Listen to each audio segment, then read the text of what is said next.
ओम नमः शिवाय। तो आज हम जानने जा रहे हैं हल छठ व्रत के बारे में। कहते हैं कि हिंदू धर्म में हल षष्ठी व्रत का विशेष महत्व है। यह व्रत संतान की लंबी आयु व खुशहाली के लिए रखा जाता है। आमतौर पर यह व्रत जन्माष्टमी से ठीक 2 दिन पहले आता है। हर छठ व्रत भाद्रपद माह के कृष्ण पक्ष की षष्ठी तिथि को मनाया जाता है। यह पर्व भगवान कृष्ण के बड़े भाई बलराम जी का जन्मोत्सव है। इस दिन माताएं संतान की लंबी आयु के लिए व्रत रखती हैं। इसे बलराम जयंती, बलदेव छठ भी कहा जाता है। इसके अलावा उत्तर भारत में कई जगहों पर इसको ललही छठ के रूप में मनाया जाता है, तो गुजरात में इसे राधड़ छठ कहते हैं। हल छठ पर किसकी पूजा की जाती है? तो इस दिन भगवान बलराम, शीतला माता और कुछ स्थानों पर अन्नपूर्णा देवी या गृहलक्ष्मी की पूजा की जाती है। इस दिन की पूजा में खेती बाड़ी से जुड़े प्रतीकों का प्रयोग होता है। ठीक है। अब हम आगे जानते हैं कि हल छठ या ललही छठ में पूजा सामग्री कौन कौन सी यूज़ होती है, उसके बारे में हम थोड़ा सा इसके बारे में चर्चा करते हैं।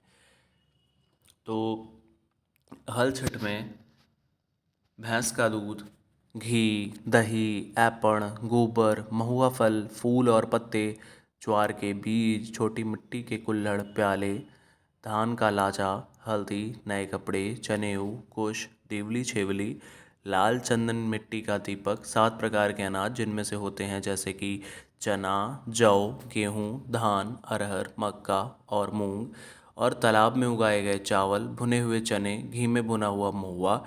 और सामान्य तौर पर हमारे यहाँ पे क्या होता है कि दही, भैंस का दूध या दही जो होता है वो तो होता ही है। उसके अलावा हम लोग छोटे से मतलब सातों महुआ, 6 प्रकार की अनेक अनेक प्रकार के पेड़ होते हैं जिन्हें हम बेसिकली एक उसमें बांध के और अपने आंगन में लगाते हैं, फिर उसी के चारों ओर बैठ के पूजा की जाती है।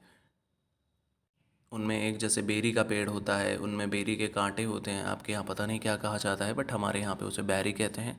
बैरी के कांटे होते हैं, महुआ होती है, थोड़ी सी कुशा होती है, और 2-3 प्रकार की पत्तियाँ होती हैं जिनमें से हमें यूज़ करते हैं। ये सब मार्केट में आपको उपलब्ध हो जाएगा, जो कि आपको साधारण तौर पे माली जो हैं वो उनके पास में ये सारी चीज़ें मिल जाती हैं। तो आप उनके पास जाएंगे, आप उनके पास से सारा सामान आपको मिल जाएगा। तो यह थी हल छठ की पूजन सामग्री। हमारा वीडियो देखने के लिए आपका बहुत बहुत आभार।